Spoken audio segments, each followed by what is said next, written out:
무장 요원들이 공장 노동자들을 토끼몰이하듯 쫓더니 전쟁 포로들처럼 머리에 손을 올리게 한 뒤 줄줄이 끌고 갑니다.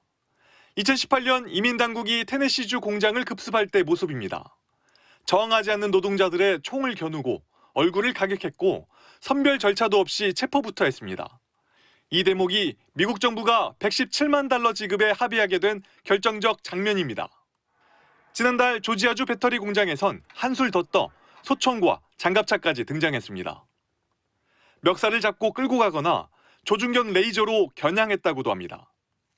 장갑차하고 총 들고 다니는데 무서웠습니다, 저희도. 테네시주 사건 승소를 이끈 스튜어트 변호사는 MBC의 이번 조지아 대규모 구금 사태는 자신도 본 적 없는 일이라고 했습니다. Unprecedented in that so many workers with valid work authorization documents were arrested. I hadn't seen that before. 사상 첫 집단소송 성공 사례인 테네시주 사건보다도 규모와 내용에서 불법성이 더 뚜렷하다는 겁니다. 불법 체류자 4명을 찾는다며 임신부 포함 500명 가까이 체포해 구금하고 쇠사슬을 채웠습니다. 게다가 체포 3일 뒤에야 발급한 체포영장의 근거조차 사실상 허위였습니다. Under the U.S. Constitution, ICE needs probable cause that a person has committed a crime. Those all raise questions about the legality. 한국인 수백 명이 억울한 피해를 당했다는 증거는 점점 뚜렷해지는데 정작 미국은 피해 구제는커녕 공식 사과도 없습니다. 스튜어트 변호사는 인권 침해 소송을 강력히 권한다며 그게 미국 행정부가 법 위에 있지 않다는 것을 확인하는 길이라고 말했습니다. 뉴욕에서 MBC 뉴스 나세웅입니다.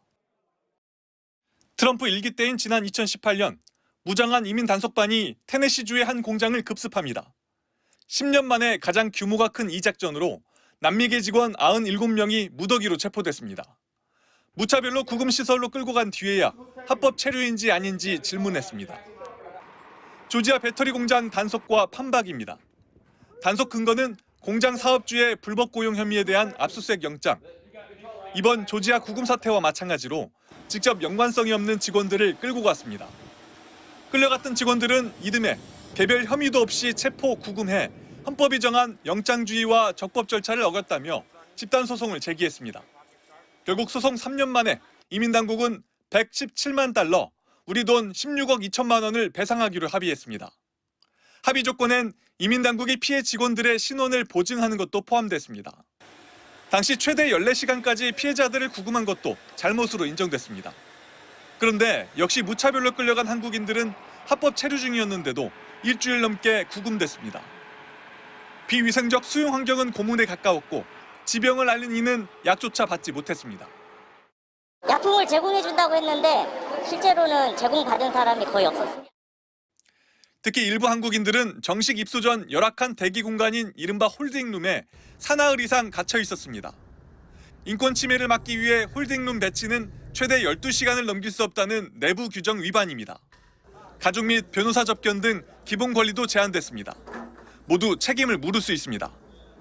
피해자 수가 이렇게 많은 경우에는 매우 승소할 확률이 높습니다. 그런데도 미국 이민당국은 현장에서 무슨 일을 했는지 영어로 설명 못한 탓이라고 책임을 돌렸습니다. 조지아주 아시아계 인권단체는 피해 사례를 수집해 다른 이민자 단체들과 법적 대응 방안을 논의하고 있다고 밝혔습니다. 뉴욕에서 MBC 뉴스 나세웅입니다. 미국 이민세관 단속국은 수갑을 채우고 쇠사슬을 묶어 확정된 중범죄자처럼 300여 명을 끌고 갔습니다. 체포영장은 물론 없었고 단순 조사인지 구금 절차인지 아무런 설명도 없었습니다. 뭐 때문에 여기에 이렇게 와서 잡혀 있는 거고 어디로 가게 될 거고 어떤 처리를 받게 될 거다 이런 고지가 하나도 없었어요.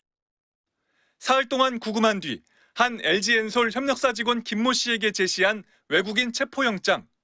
미국에서 추방될 상당한 이유가 있다고 판단된다는 대상에 김 씨의 이름이 적혀 있습니다. 그리고 그 근거로 감독관에게 자백했거나 이민법상 무자격죄에 해당한다고 볼 명백한 증거가 있다는 항목에 표기가 되어 있습니다. 김 씨가 자백한 적도 없고 장비 설치에 필요한 비원 비자를 합법적으로 받아 입국했는데도 이민국 감독관 마음대로 서류를 작성한 겁니다. 신분에 상관없이 적법한 절차는 반드시 국가가 지켜야 되는 의무 조항이거든요. 영장 발부 전 사흘간 가둬둔 근거도 모호합니다. 영장 없이 구금하려면 추방 대상이면서 도주 우려가 있다고 믿을 만한 사유가 있어야 하는데 체류 기간을 정해 합법적으로 들어온 기술 인력에겐 해당 사항이 없습니다. 미국에서 일할 법적 근거가 없다는 이유로 한국인만 300명 넘게 잡아갔지만 이민 당국이야말로 이들을 잡아갈 법적 근거가 없었던 셈입니다. 심지어 이민 당국이 발부받은 공장 부지 수색 영장엔 남미계 불법 체류 혐의자 4명만 적시돼 있었습니다. 이들을 찾는다는 명분으로 영장을 받은 뒤 눈에 띄는 대로 끌고 간 인원이 무려 475명.